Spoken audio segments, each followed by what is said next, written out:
حمامات ويم سمونا حمامات مالت بقدس بيتكريستياننا استمرو حمامات ناي بزوح قاليو اتي قصو هم زبلي هم حمم مكرا تقبله تساقيه تقنزوي ስለዚህ هم نحديو حمام زبل حمامات እንደገና ንብዙሓት ማለት እዩ ስለዚህ ቃላዊ ትርጉሙ هم ካብ ዝብል ግስ ዝወጽእ ኮይኑ حمم ተሳቀየ መከራ ተቀበለ ተቀንዘወ ዝብል ትርጉም ይህልዎ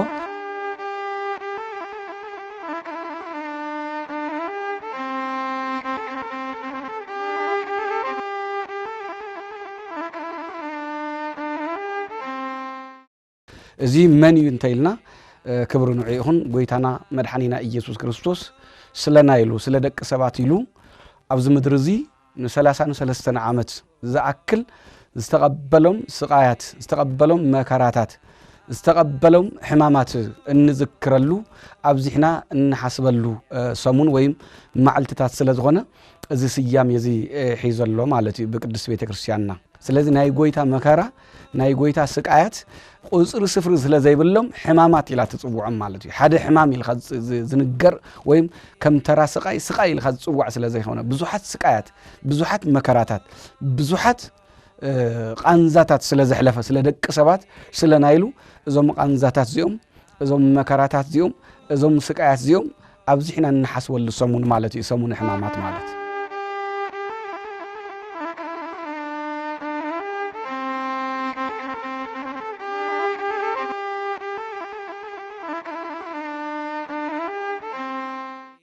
ቅዱስ ቤተክርስቲያን ኩል ጊዜ ወይም እንደገና ተንዘለው ማዕልትታት ዝባሃላ ናይ ዓመት ማዕልትታት 365 ዝባሃላ ማዕልትታት እውን ናይ ጎይታ ናይ ክርስቶስ መከራ ተሐስብያ ትዝክርያ ናይ ክርስቶስ መከራ ናይ ክርስቶስ ስቃይ ናይ ክርስቶስ ዝኸፈለ ዋጋ ዘይሐሰበት ዝዓለትሉ ዝሓደረትሉ ማዕልት የለን ክህልጉነ ይኽእል ነገር ግን ሓሲባ ዘኪራውን ኣይትውድኦን ናይ ጎይታ መከራ ዓመት ሙሉ ሓሲብኻ ዓመት ሙሉ ዘኪርኻ ዓመት ሙሉ ኣመስጊንኻውን ዝውዳእ ነገር ኣይኾነይ ቅዱስ ቤተክርስቲያን ካልኦት ማዕልትታት ካፍቶም 365 ማዕልትታት ካልኦት ተዝውሰኹላውን ኣይ ማእኸላን ናይ ክርስቶስ መከራ ንምዝርዛር ናይ ጎይታ መከራ ንምንጋር ንምስባኽ ንምምሃር ማዕልታት ይውሕድዋ እዮም ግዜ ይሓጽራ ቅዱስ ቤተክርስቲያን ኮይኑ ግና ነዚ ብግዜ ክልካዕ ዘይኽእል ወሰን ዘይብሉ ፍቕሪ ወሰን ዘይብሉ ናይ ጎይታ መከራ ወሰን ዘይብሉ ናይ ጎይታ ስቃይ አብይ ጾም ጥራሕ እኳ 7-8 ሰሙናት አለው ከዚ ኣብዞም ሰሙናት ዚኦም ኳስ አብይ ጾም ይላፈልያ ኣብዚ ናይ ጎይታ አብይ ጾም ኳስ ፍሊብ ለበለ መልክዑ ትዝክሮ ያቲ ናይ ጎይታ መከራ ምጾም ጥራሕ ይኾን ትዝክሮ እቲ ጾሙ ንዋዕሉ ክርስቶስ ጾም አድሊ ወሰለ ዘይነበረ ንደቅ ሰባት ኢሉ ዝገበሮ 40 መዓልቲ 40 ለይቲ ጠጠው ካብ ዝበሎ ከይተቀመጠ ካብ ዝዓጸፈ ከይዘርግሐ ካብ ዝዘርግሐ ከይዓጸፈ እዩ ጸይሙ ምንም ከይቀመሰ ማለት እዚ እውን ተሐስቦ ያፍታ አብይ ጾም ነገር ግን ናይ ሰሙነ ሕማማት ፍሊ ዘብሎ እቲ ዝነበረ ናይ 33 ዓመታት ናይ ነገረ ድሕነት ጉዕዞ ናይ ክርስቶስ ደቅ ሰባት ኢሉ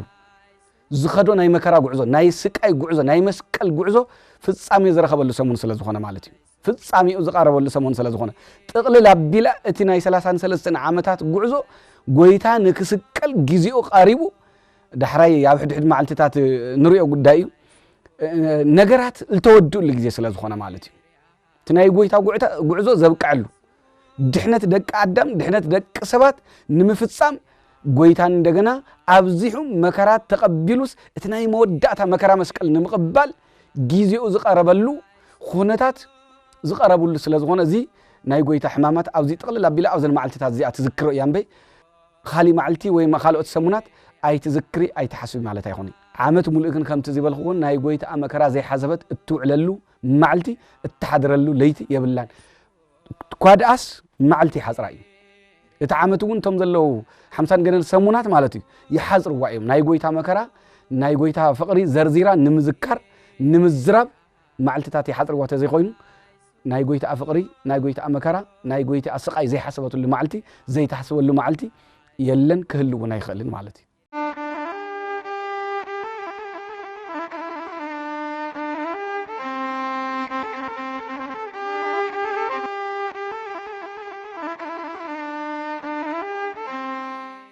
ጽቡቕ ናይ ሰሙነ ሕማማት ስርዓተ ኣምልኾ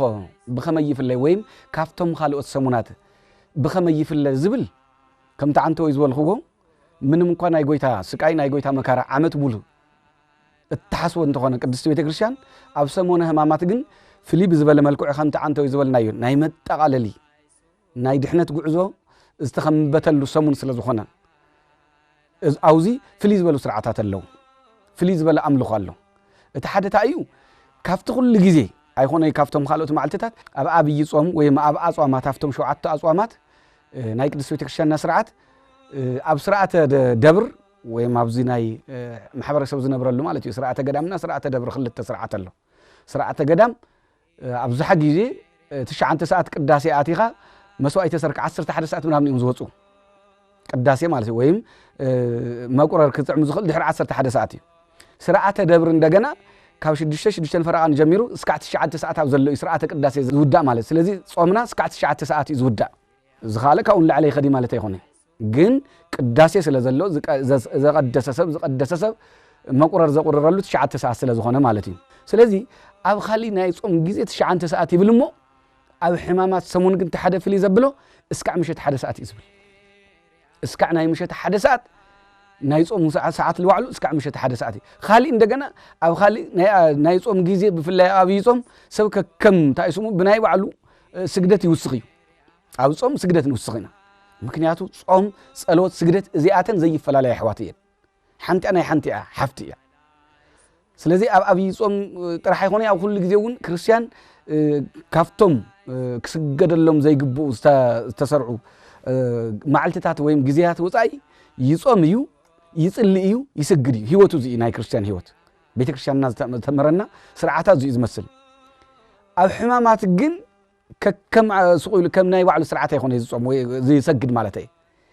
ካብ ንግሆ ጀሚሩ ካብ ለይቲ ጀሚሩ ማለት እዩ ናይ 2 ሰዓት ናይ 12 ሰዓት ናይ 3 ሰዓት ናይ 6 ሰዓት ናይ 19 ሰዓት ናይ 11 ሰዓት እናተባሃለ በብሰዓቱ ሰፊሕ ናይ ስግደት መርሃ ግብር ነይዋ ስለዚ ሙሉ መዓልቲ ስግደት ኣሎ ማለት እዩ ጾም ጥራሕ ኣይኮነ ዘለው ሕማማት እቲ ጾም ከምቲ ዝበልኩካ እስካዕ ናይ ምሸት 1 ሰዓት እዩ እንደገና እውን እስካዕ ናይ ምሸት 1 ሰዓት ታየሎ ስርዓተ ስግደት ኣሎ በብሰዓቱ ማለት እዩ ክራይ ላይ ስለተባለ ናይ ባዕሉ ዜማታት ላበጽሕሉ ናይ ባዕሉ ዝኾነ ታይስሙ ኣለዎ ማለት እዩ ምስባካት ላተሰበኩ ዑደት ላተዓወደ ናይ ባዕሉ ስርዓት ኣለዎ እዚ ስለዚ እዚ ሓደ ካልኣይ ፍልይ ለብሎ እዚ እዩ ስርዓተ ስግደት ስለ ዘለዎ ኣብ ካልእ ግዜ ኮዋላ እንሰግድ እንተኾንና ብፍሉይ መልክዑ በብሰዓቱ ተመዲኡ መራሕን ተመርሕን ሃልይዎ ብሕብረት ብፍሉይ ታይሽሙ ዝስገደሉ ግዜ ስርዓት ስለ ዘሎ ሓደ ካልኣይ እዚ ፍልይ የብሎ ማለት እዩ ካልኣይ እንደገና ኣብ ኩሉ ግዜ ቤተ ክርስቲያን ዓመት ከዓመት ወንጌል ተንብብ እያ ካብ ብሉይ ካብ ሐዲስ ንመዓልቱ ዝተመደበ መጽሓፈ ግጻዊ ዝበሃል ኣለዋ ኣየናይ ናይ መጽሓፍ ቅዱስ ክፍሊ ኣብ ኣየናይ ግዜ ኣብ ኣየናይ ሰዓት ኣብ ኣየናይ እዋን ኣብ ክረምቲ ዶ ኣብ ሓጋይ ኣብ ሰንበት ዶ መዓልቲ ፈልያ ማለት እዩ ቤተ ክርስቲያን ስንዱ እመቤት ዝብልዋ ኩሉ ዝመልአላ ወሓላ ደ ዝብልዋ ቅዱስ ቤተ ክርስቲያን ሊቃውንት ነዚ በተለይ አቡነ ጎርጎርዮስ ብኡ ይገልጽዋ ናይ ቤተ ክርስቲያን ታሪክ ማለት ስንዱ እመቤት እዮም ዝብልዋ ኩሉ ዘይጎደላ ስለዚ መጽሓፈ ግጻዊ ዝበሃል ኣለዋ በዛ አጋጣሚ ሓደ ሰባት መጽሓፈ ግጻዊስ መጽሓፍ ቅዱስ ዘይመስሎም ሰባት ኣለዉ እቲ መጽሓፍ ቅዱስ በብክፍሊ ዝተቀመጠሉ ማለት እዩ እዚ ክፍሊ እዚ ማለት እዩ በብክፍሊ እዚ መጽሓፍ ቅዱስ በብክፍሊ ተቀሚጡ ኣየናይ ክፍለ ንባብ ኣባየናይ መዓልቲ ኣባየናይ ሰዓት ኣባየናይ ግዜ ዝብል ኣባየናይ ወርሓት ዝብል ዝተቀመጠሉ ግጻዊ የለና ተንብብ ዓመት ሙሉ መጽሓፍ ቅዱስ ኣብ ቅዳሴ መልእክታት ተንብብ ግብረ ሐዋርያት ተንብብ ወንጌል ተንብብ ለዚ ተሰርዐ እንትን ኣሎ ኣብ ሰሙነ ሕማማት ግን ፍልይ ብዝበለ መልክዑ ቅዳሴ የለን ሓደ ፍልይ ዘብለውን እዩ ነገር ግን ሰሙን ሙሉእ ማለት እዩ 81 መጽሓፍቲ ብፍላይ ናይ ክርስቶስ መከራ ናይ ክርስቶስ ስቃይ ናይ ክርስቶስ ቃንዛ ዘዘንቱ መጽሓፍቲ ብሙሉኦም ተውጻጽኦም ግብረ ሕማማት ዝበሃል ዓብይ መጽሓፍ ኣሎ ግብረ ሕማማት ማለት ኣምታ አንተ ዝወልና ሕማማት ማለት ስቃያት መከራታት ቃንዛታት ናይመን ናይ ክርስቶስ ስቃያት ናይ ክርስቶስ ቃንዛታት ዝንገሩሉ ብጣዕሚ ዓብይ መጽሓፍ ኣሎ ኣብዚ ሰሙን እዚ ዝውዳእ ቀትርን ለይትን ተባሂሉ እስካዕ ትንሳኤ ለይቲ ይውዳእ ማለት ይጠናቀቕ መጽሓፍ እዚ ፍልይ ዘብሎ ብጣዕሚ ዓብይ መጽሓፍ እዩ እንደገናውን ናይ ሊቃውንት ትርጓሜ ላ ተወሰኹ ለቅዱስ ዮሐንስ አፈወርቅ ለቅዱስ ጎርጎርዮስ ለቅዱስ አትናቴዎስ ሁሉም ቶም ሊቃውንት ዝባሃሉ እቲ ዝነበብ ናይ ወንጌል ክፍሊ ትርጓሜኡ ተርጉሞም አብራህሪሆም ዝጽሐፍሉ ማለት ድርሳን ዘቅዱስ ዮሐንስ አፈወርቅ ላ ተባለ ድርሳን ዘቅዱስ ጎርጎርዮስ ና ተባለ ተወሲኹ እዚ ሁሉ ናይ እመቤታችን ሐዘና ስቃይ ለሃ ማርያም እዚኦም ሁሉ ተወሲኹም ዓብይ መጽሐፍ አለው ናይ ጎይታ ስቃይ ዝዝክር ማለት ስለ ክርስቶስ ጥራሕ መድህንነቱ ጥራሕ እንደገና አምላክነቱ ጥራሕ ጎይትነቱ ይሆነ ከምዛ ቤተክርስቲያን ናይ ክርስቶስ ስቃይ እላ ዘከረ ዕለት ዕለት እላ ዘንቶ ዝነብዕ ማሕበረሰብ የለ እዛ ቤተክርስቲያን ሁሉ ጊዜ የንብዓይ ናይ ጎይታ ስቃይ ብፍላይ ኣብ ሰሙነ ሕማማት ከምቲ ዝበልካ ናይ መወዳእታ ናይ ሕርሲ ሰሙናት ስለ ዝኾኑ ብሕርሲ ክወልደና ክርስቶስ ኣዝዩ ዝተሰቃየሎም ሰም መዓልትታት ስለ ዝኾኑ ሙሉእ መዓልቲ ጸሎት እዩ ሙሉእ መዓልቲ መጽሐፍ ቅዱስ ምንባብ እዩ ሙሉእ መዓልቲ ስግደት እዩ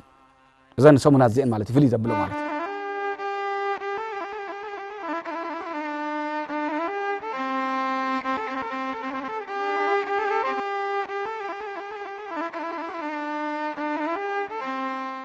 እቲ ኻልእ እንደገና ኣብዚ ስርዓተ ቅዳሴ የለን ኣብ ኻልእ ግዜ ጎይታ ብቅዳሴ ተኽብር ቅድስት ቤተክርስቲያን ናይ ጎይታ ስጋን ደምን ብቅዳሴ ጸሎት አኽቢራ بفرحات برعاد خوينا لا تقبلت قويت الله مسكنت تنبر عامة ملو أبز سمون زجن إذ كل نجر إذ وهب تزي عم مسكل خوين بحرس سلازة هبا إذ حرس زين مذكر قداسي يلن عبلي كدان ناي كريستوس سجان دمن سلازة ينبر إذ حزب سألة قداسي تقبله ناي دحنت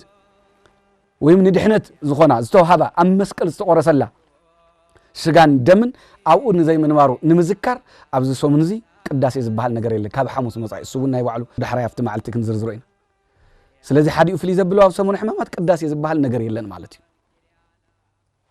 بقى همزي ملو بملو معل سب زفتو سو كم وتكلو كاوغون كفل كلو كله سرحتو قديفو ناي بزنس سرح يكون ناي بيرو سرح يكون كله قديفو دنكان سريحو ناي حزن داس سريحو كفي له خمس حزن كله شو عدت معلتي قدس بيتك كريستيانم زن معلتي تازين كوف بزبل كيغونس بفولي أملوخه بفولي صلوت بفولي سجدت بفولي نا حزن منفساوي حزن مالتي ناي فقر حزن يا زين سمونات زين تحلفن ما كل نجرا قديفة سرعة قداسي وسرعة مهليته وبعتقلي زي ناي تعيش مزبهال قديفة حزن زذكروا مكراو ززنتو سقايو كريو زخول مصحفت لا نببت بزي ملكعو قداسي ون يلن حدا فلي زبلو مالتي من الوقت خالوت ون سرعات اللو ابز سمون فلي زبلو لمثالي قداسي يليلنا قداسي يلي مالت እንደገና خالي يلل مسقل مسلام يلي ኣብ خالي ግዜ ናይ ክርስቶስ መስቀል ኩሉ ግዜ አርማና እዩ ናይ ድሕነትና ምልክት እዩ መመክሕና እዩ ሓይልና እዩ ኩሉ ግዜ በቢ ግዜው ኣብ ክሳድና ኣሎ ኣብ ካህናት ኢደሎ ስለዚህ ንሳለሞ ኢና ኣብዚ ሰሙን ዝግና ንሳለም ንምንታይ እቲ ዝነበረ ናይ ብሉይ ኪዳን ናይ ጸልማት ዘመን መስቀል ዘይነበረሉ ዘመን መስቀል እንተነበረውን በትሕዚ ዘለዎ ክብረ ይኾነ ንድሕነት ተሓሲቡ ዝተሰርሐ ይነበረ መጀመርያ መቕጽዕ ገበነኛታት ነይሩ ሸፋቱ ዝቀልሉ ክርስቶስ ውን ኣብ መስቀል ዝሰቀልዎ ንዓና መስቀል መድሓኒት ልኮነና ኢሎም ሓሲዮም አይኾነ ንክርስቶስ ኣብ ዘይበደሉ ሽፍታ ኢሎም ሽፍታ በርባን ፈቲሖሙስ ንጹህ ክርስቶስ ዝሰቀልሉ ሽፍታ ኢሎም ኣብ መንጎ ክልተ ሸፋቱ ዝሰቀሉ ናይ ቅጽዓት ናይ በደለኛታት መቅተሊ ኢዝነዩ ክርስቶስ ግን ዝሓለፈ ሁሉ ዝቅድስ ስለ ዝኾነ በባህሪኡ ቅዱስ ንሱ ዝሓለፈ ንሱ ዝወዓለ ሁሉ ቅዱስ ስለ ዝኾነ መስቀልውን እቲ ገበነኛታት ዝቅጽዕሉ ዝነበረ መስቀል ክርስቶስ ስለ ዝተሰቀለሉ ወነሰግድ ውስተ መካን ሃበቆም እግረ እግዚእነ ዝብሎ ናይ ጎይታ እግሪ ጠጠው ዝበለሉ ንሰግድ ኢና ዝኾነ ዝበለ ቅዱስ ዳዊት ናይ ጎይታ እግሪ ጠጠው ዝበለሉ ስፔሲፊክ ቦታ ዝብሎ ይኾነ ናይ ጎይታ እግሪ ጠጠው ዝበለሉ ኢሎም ሊቃውንት ትርጉም ተሉ መስቀል እዩ እግሩ ተቸንኪሩ ክልጥን ተደሪበን ተቸንኪሩን ጠጠው ኢሉ ዝዓለሉ ኢዱ ተዘርጊሑ ዝዓለሉ ከምብራና ተዘርጊሑ ዝዓለሉ ክርስቶስ እንሰግደሉ ናይ ጸጋ ስግደት ነቲ መስቀል ተሰግድ ተለና ኣብ ልዕሊ እቲ መስቀል ተዘርጊሑ ናይ ክርስቶስ ስጋ ላርአይቲ ቅዱስ ቤተክርስቲያን በአይነ ህሊና ቀራኒዮስ ስቆላ ተራገው አይትርኢ ላ ቀራኒዮ ተኸርተላ ተራገው ይኾንቲ ትርኢ አው ዝተሰቀለ መድሕን ኣለዋ መስቀል ትርኢ ተላ ተራ ዕንጨት ወይ ሃምዝል ተመሳቀለ ነገር አይኾንቲ ሃምቲ ኻሊ ዓለም ዝርኢ አይኾንቲ ቤተክርስቲያን ትርኢ አው ዝተሰቀለ ጎይታ ትርኢ በአይነ መንፈስ በአይነ ህሊና ማለት ስለዚህ እዚ መስቀል እዚ ከምዚ ዓይነት ክብሩ ስለዘይነበሮ اتزمن سو نمسواس اب همامات تايلي مسقل مسلام يلي مكنياتو قدم كريستوس مسقالو مسقلس اتسالمو اتخبرو اتدحنلو اتمكحلو نواي اي نبري غمنኛታ ዝቅጽዕሉ ሸፋቱ ዝቅጽዕሉ ስለዝነበረ ማለት እዚ ንምዝካር ታሪክ ዝልውጥ ክርስቶስ ናይ መስቀል ታሪኹን ቀዝ ናይቲ ምልክትን ዋዕሉ ናይቲ ምልክት ናይቲ መስቀለኛ ምልክት ታሪኹን ቀይሩ ናይ ደቅ ሰባት ታሪክ ጥራሕ ይኹን ዝተቀየር ናይ ብዙሓት ነገራት ታሪክ ተቀይሩ ናይ ዓለም መልክዕ ተቀይሩ ብምንታይ ብናይ ጎይታ ስቅለት ብናይ ጎይታ መከራ ብናይ ጎይታ ስቃይ ማለት እዚ ለሐሰበት መስቀል አይተሳልም ቅዱስ ቤተክርስቲያንና ስለዚህ ሐዲኡ ፍሊ ዘብሎ ኻሊኡን እዚ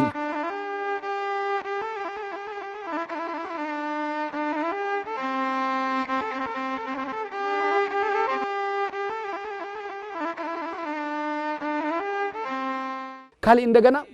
ሰላምታ ዝባሃል ነገር የለን እዚ ኸዚ ከም ስርዓት ብሱር ሰላም ከይትባሃሉ ፈጽሙን ገለዙል ሰላም ተጋጊ ሰላም ዝተባሃለ ኃጢአተኛ ይገለ ዘምንብሎም ተለናስ መስቀል ተጋጊ ዝተሳለመ ወይም ዘሳለመ ስቁሉ በቃ ገበንዩ ወይም ኃጢአት ይብዝብላ ይሆነ ከም ክርስቲያን ግን ክነስታውሶም ክንዝክር ንድሕሪት ተመሊስናስ ካበየናይ ጸልማት ላብ ዝድንቅ ብርሃን ምጽና ክርስቶስ ካበየናይ ስቃይ ላብ ኸዚ ዘለና ይዕረፍት ምጽና ክርስቶስ ካበየናይ ሐዘን ይናፍት ኸዚ ዘለና ይደስታ ምጽና ዝብል ንምዝካሪና ሰላምታውን አይንብሊ ንምንታይ እንተይልና ቲ ሰላምታ ዘይንብለሉ ብክልተ ምኽንያት ሊቃውንቲ ይገልጹ እቲ ሓደ ምኽንያት አይሁድ ንክርስቶስ ንምትሐዝ ሓዲኡ ዕንቅፋት ኮይንዎም ዝነበረ ካብ ደቀ መዛሙርቱ ብመልክዕ ዝመሳሰልዎ ነይሮም ብዙሕ ግዜ ቀሪቦም ይመሃሩ ስለ ዘይነበሩ አይሁድ ሓደ ግዜ ነተንኮል ይኸድ ነይሮም በይ ንትምርቲ ኺሎም ብዝግባእ ስለ ዘይቀረብዎ ንክርስቶስ መልክዕ ብዝግባእ ይፈልጥዎ ነይሮም ብፍላይ ምስ ቅዱስ ዮሐንስ ብጣዕሚ ይመሳሰል ከም ዝነበረ መጻሕፍቲ ይነግሩ ስለዚህ እዚ ንምፍላይ መን ምዃኑ ምሸት 3 ሰዓት ስለ ዝኾነ ዝሓዝዎ ጸልማት ሐሙስ ምሸት ማለት እዩ አው ክንረይና መልክዑ አየናይ ምዃኑ ንምፍላይ ካብ ውሽጢ ሰላሊ ሰብ ደልዮም ነይሮም ዝፈልጥ ማለት እዩ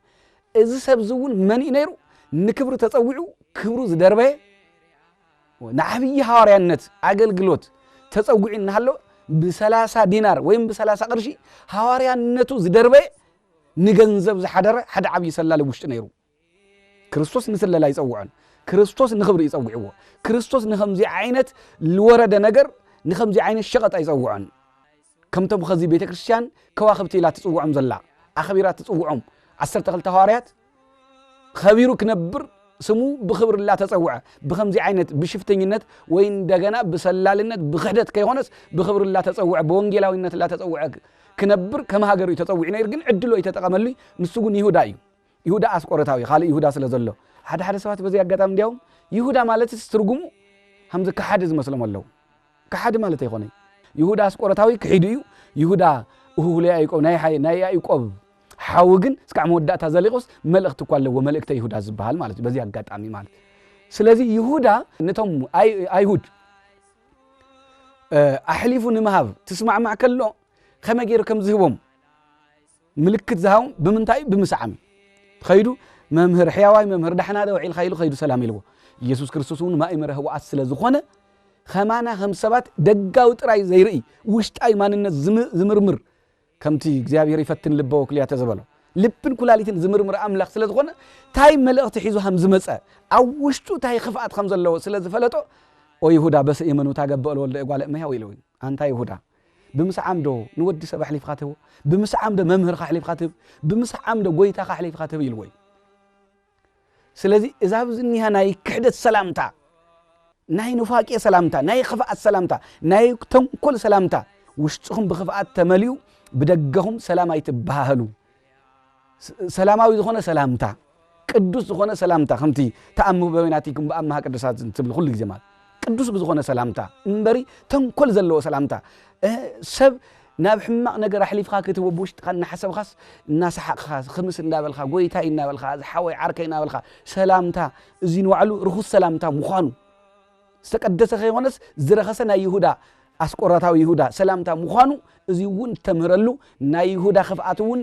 ላዘከረት በخمس መንገዲ ለከይ ንገድ ተምረሉ ስለዝኾነ ሰላምታውን የለና ሰሙኑ ሕማማት ማለት እዩ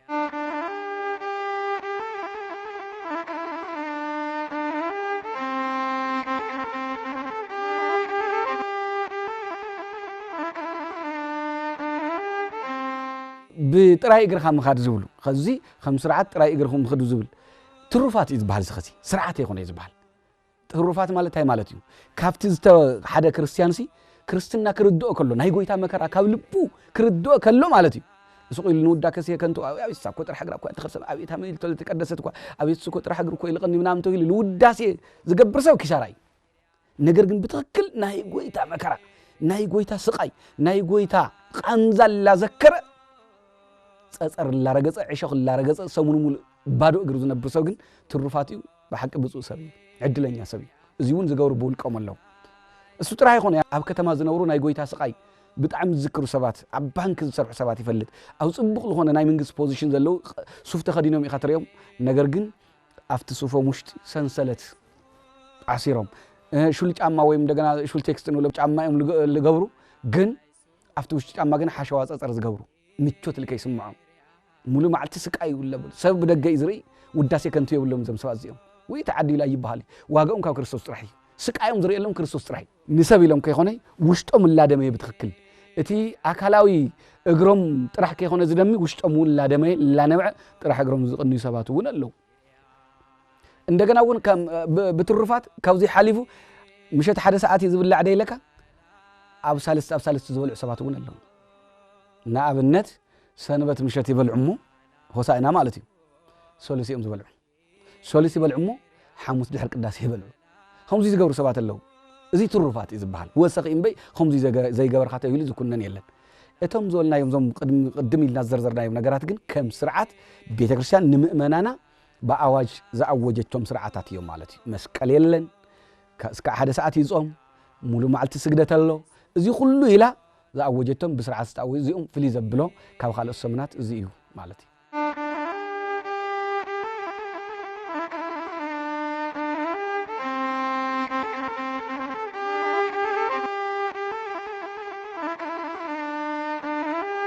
እዚ ሰሙን ዝፍልይ ዘብሎ ከምቲ እዚ አንተ ወይ ዝገለጽናዮ ናይ 33 ዓመት ናይ ክርስቶስ ናይ ምድሓን ጉዕዞ ናይ ክርስቶስ መከራ ሁሉ ጥቕልል አቢሉ ዝንገረሎም ማዕልትታት ሰሙናት ስለ ዝኾኑ ንሕናውን ናይ ዘመናት ኃጢአትና ናይ ዘመናት በደልና ንሐሰብና ተከፈሎ በዘይብሉ ተኽኢሉ እንዲያውም ታይ ክገብርን ይሄው ኢለ ዝሐስብ ኣነ ከም ሓደ መገልገሊ ቤተክርስትያን በተለይ ኦርቶዶክሳውያን ዝኾንና ሰራሕተኛታት ኣብ ቢዝነስ ዓለም ለለና ዘን 5 ማዕልቲ እዚአን ተተርፋና መንግስት ሰራሕተኛ ዝኾነ አካል እውን ኣብ ዓመት ኳልኩሌት ገይሩ ስቁኢሉ ንዝኾነ ነገር ዘየለን ንዝም ከይኾነስ ዓመታዊ ዕረፍቱ ኣብ ሕማማት ተዝከሩ ፍልይ ብዝበለ መልክዑ ምስ ክርስቶስ ርክብ ንፍጽመለን ወይ ንራኸበለን ብፍሉይ ተመስጦ ማለት ሓደ ግዜ ሰብ እኮ ብውልቀው ኸይዱ ኣብ ገዳም ኸይዱስ ሱባኤ ኣትዩ ወዶ ሓፈሻዊ ሱባኤ ዝበሃላ ማዕልትታት ሰሙን ሕማማት ናይ ኩሉ ክርስቲያን ሱባኤ ማለት ብለይ ምንም ኣፈላላይ ሱባኤ እናኣተወለን ሰሙን ሕማማት ስለዚህ ኣብዘን ማዕልትታት እዚአን መንፈሳዊ ልዕልና መንፈሳዊ ተሐድሶ ካፍት ዝነበረ አረጊት ማንነት በመብላዕ በመስታይ በሙዳቅ በመተሳቅ ዘአረገ ማንነትና እንሕደሰለን ፍሉያት ማዕልትታት ሕማማት ወይም ሰሙን ሕማማት ማለት ስለዚህ ዝተፈለየ ረብሓ ንረኽበለን እንሕደሰለን ማለት እዩ ማእቲ ከምታ አንተ ይዘልኹ በመብላዕ በመስታይ ብዝተፈላለዩ ስጋዊ ነገራት ደኺሙ ዝነበረ ማንነትና بفولي منفساي ماننت بفولي منفساوي لإلنا تنسى نبونا نجبرلن نربح لنا معلتاتين مالتي زين معلتات زين كنياتو استعوجا معلتات سلازخونا نزهم زعينت منفساوي تحدثو ويم منفساوي هداسة استمرت معلتات سلازخونا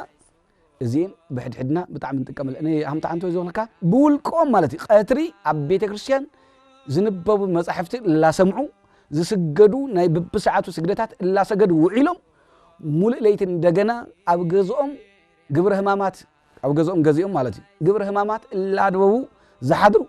كم تا جواء بيتكشان تجورا بولك أمون قدام زود سبعة فلت يعني ممهراني مالتي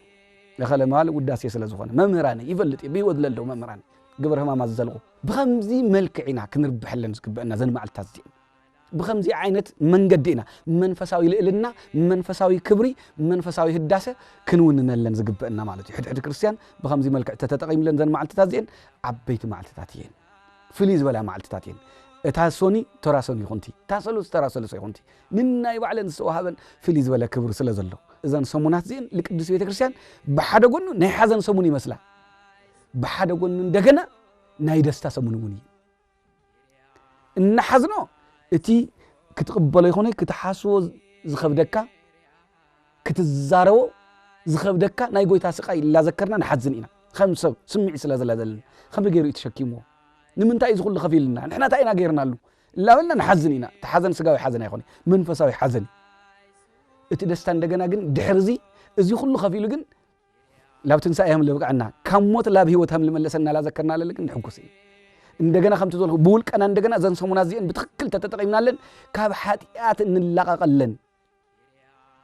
መንፈሳዊ ልዕልና እንውንነለን ማዕልታት ስለዝኾናውን በዚውን ደስ ይብለና እዩ ትማሊ ኣብ ብስራሑ ኣብ ኃጢአት ይኹን ኣብ ተፈላለየ ሃተውተው ዝውዕል ዝነበረ እዛ ዝሓለፈ ሰኒ ብኸምኡ ዘውዕላ ዝነበረ ዛናይ ሕማማት ሰኒ ግን ሙሉእ ማዕልታት ቤተክርስትያን ተውዕለ ተለሰብ ካብዚ ላዕሊ ሓሴት የለ ውሽጣዊ ደስታ ይስምዓካ ንኣእምሮ ደስታ ይስምዓካ ስለዚ በዚ መልክዑ ከም ክርስቲያን ክንጥቀመለን ይገበአና ባህላይ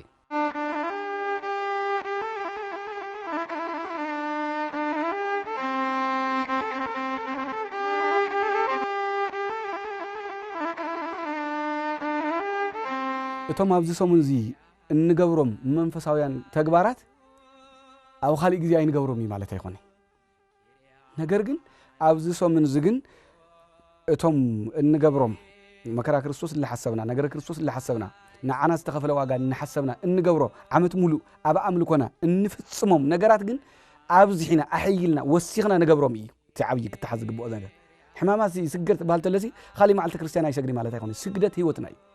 ሕማማት ኣብዚ ሒና እንጾም ትልተለና ኻሊ ማዕልተ አይንጾም ማለት አይኮነ ሰዓቱ ግን ንውስ ኸሊና ሕማማት ሕማማት ሙሉ ማዕልተ ጸሎት ይትልተለና ኻሊ ግዜ አይንጽሊ ማለት አይኮነ ኣብ ሕማማት ሙሉ ማዕልተ ንጽሊና ሙሉ ማዕልተ ንሰግድና ኣብ ኻሊ ግዜ ግን ተወሰነ ሰዓት ቆጢብና ንስራሕ ናብራውን ስለነብር ናይ ጸሎት ሰዓትና ውስን እዩ ናይ ስግደት ሰዓትና ውስን እዩ ናይ ጾም ሰዓትና ውስን እዩ በአጠቃላይ ናይ አምልኮ ሰዓትና ውስን እዩ ንስጋውን ስለነብር ስጋውያንውን ስለዝኾና ሰሙነ ሕማማት ግን በሓፈሻ ማለት እዩ ምግብ ኳስ ከም ተዓንተው ይዝበልኹ ንቁመተ ስጋ ኢና ንበልዕ ሓደ ዝኻአሉ ኣብ ሳልሳይ ማዕልቲ ይበልዑ ንሕና ግን ዋላ ምሸት ሓደ ሰዓት ይኹን ንቁመተ ስጋ ኢና ንበልዕ ከምቲ ኻሊእ ግዜ ሰለስተ ግዜ ንበልዐሉ ምናልባት እውን ከም ናይ ጾም ግዜ ኣብ ናይ ጾም ግዜ ብዙሕ ግዜ ክልተ ግዜ ኢና ንበልዕ ሓደኡ ያው ንምክሓስ ብዝመስል መልክዑ ሰለስተ ይገብር እዩ ምሳሕ ይበልዕ እሞ ጣዓሞት ወይ መክሰስ ዝበሃል ነገር ካብኡ ድራር ኣሎ እዚ ጌጋ እዩ ኣብ ጾም ግዜ ዘይግበር እዩ مسحون بمتنا بالخا تدرارون متنا بالخا ساون قد مثلا استعس بجزء سجاها تطول كتب للخام بس أجيب خان تنلت جورنا جراي هنا أبي صوم كمان أو سمون حمامات قلت بتعملوا وسخلينا زوج دايزي أو سمون حمامات أو زين معلت تازين إزي منفساوي خيدي إزي عملوا كوتك زيابير إزي بتعمل أحيلنا كلنا جر جديفنا إنسساوي تبعنا تي بساعة هذا زوج إنسساوي تبعنا كما جيرنا تقص أسيرنا لام ملأكاوي ماننت كنعبي هم نغل بكريستوس مالتي كنياتو ناي مጨረሻ ናይ ሕርስ ግዜ ኢና ኢልና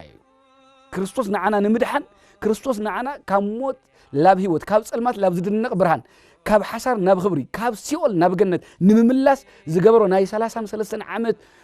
ሙሉ ጉዕዞ ፍጻሜ ዝረኸበለን ሰሙና ስለ ዝኾና ወይ ማዕልታ ስለ ዝኾና ንሕናውን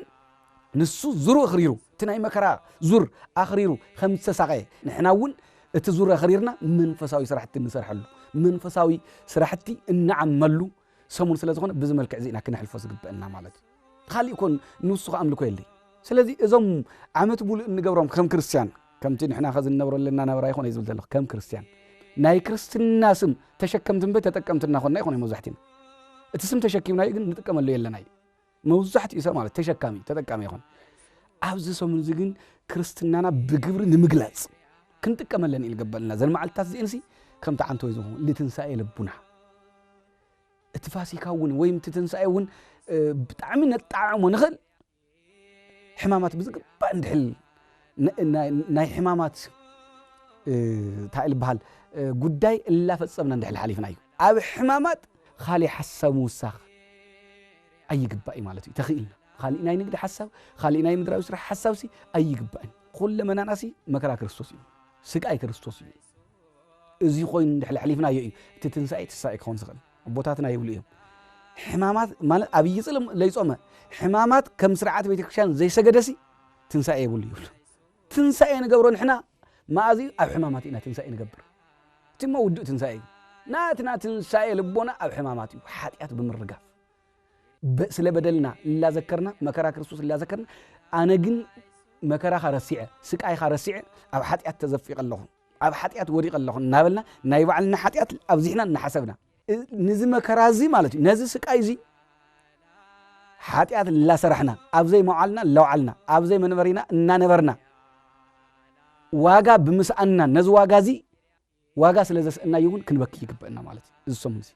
زينا نحسب له مالتي بزي ملك حد كريستيان نكحلفه كتكملو تنسى لبنا كجبر اللي يكبا مالتي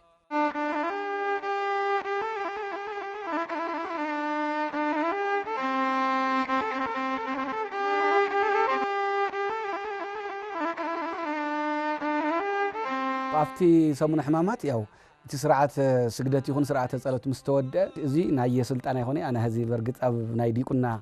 سلطان يزلخو جن اتزبلو تكاهن زبلو نت حزب تسني تلو تكاهن تاي زبل انبل داوي وهمام انبل صاير ودكام يابصحن يابصح كمو امكم يوم لا بله يسن تاي مالتي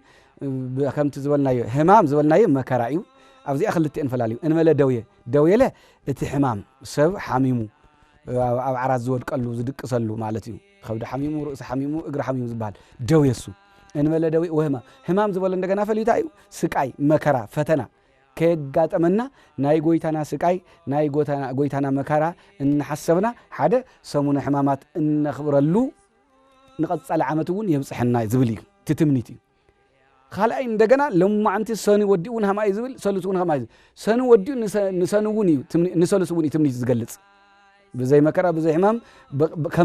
كمزا ساعات زيا نصبحون يبصحنا نصبح مشت مكنياتو صبح مانن سلازي فلطا مالتي لومينا نفلطا لومغون حزينا نفلطا إذا كسب زينا نفلطامو لومي إذا كسب زيا نهينا سجدنا وعلنا مس أملاخنا وعلنا صباحون كي جودلنا كي حممنا أفتنا أبو خالي كي ودقنا أبزا معلت زي أبزا معل زي وعلنا أبزا ساعات زي يبصحنا زبل تمنيتو سولس مش هتقولين نسولس وني جلس سولس مش هتقولين نروح يجلس كأون مودة تون حمامات ودينا نايجويتا سقاي نذكر له معلتات ودينا نمرهانة تنسى يبصحنا حمامات خمس حزنا أب تنسايك نحجسلو معلتي هذنا كم سجدنا مكرا خم ذكرنا أب تنسايون تنسايو سلا تنسايو نزمرلو سلا تنسايو نوجلو يبصحنا زبل تمنيتو لا جلسة يفان ونا تكهن مالتي خمو يزفاني ممشات مالتي أو نذا بسمات تفتلو كل جدي مهارن نوي سهلنا يليو أو نسمع زب أو سمونه ما تجني مهارن نوي سهلنا يخوني زبل أنا بلا دوي وهم عميلي نبلا تعير ورد كام يبصحني يبصحكم أما كم يوم لا بلا أو شدوشة ساعات خوين الزبلة نصبح شدوشة ساعات ونيو عند ميلهم شدوشة ساعات خوين تقولتله نتشعت ساعات ونيو بصحنا أو أخوين خلاص قد خاكوس مصح زي مصح إجزاء راح يزفلتاي أبي تكشان خوين نورس ثلاث ساعات خوينا شدوشة ساعات نهلي دنا ينهلي قويتا يزفلتا شدوشة ساعات خوينا تشعت ساعات نهلي دنا ينهلي قويتا يزفلتو تشعت ساعات خوينا 10 ساعات نهلي دنا ينهلي قويتا يزفلتو إزي خلي بب ساعته بيتكشان بتسلطان زلوا كهنا بلا سنايت منيتات تجلس مالتي مؤمنان كي غودلو كي تقنسوا عملكو كفصمو كل غزي تمنيتا سلازخونه مالتي بهيوت كنبروا الله عملكو تجزاهر كفصمو الله تمنيتا سلازخونه ازي لا بلت تسنيوم مالتي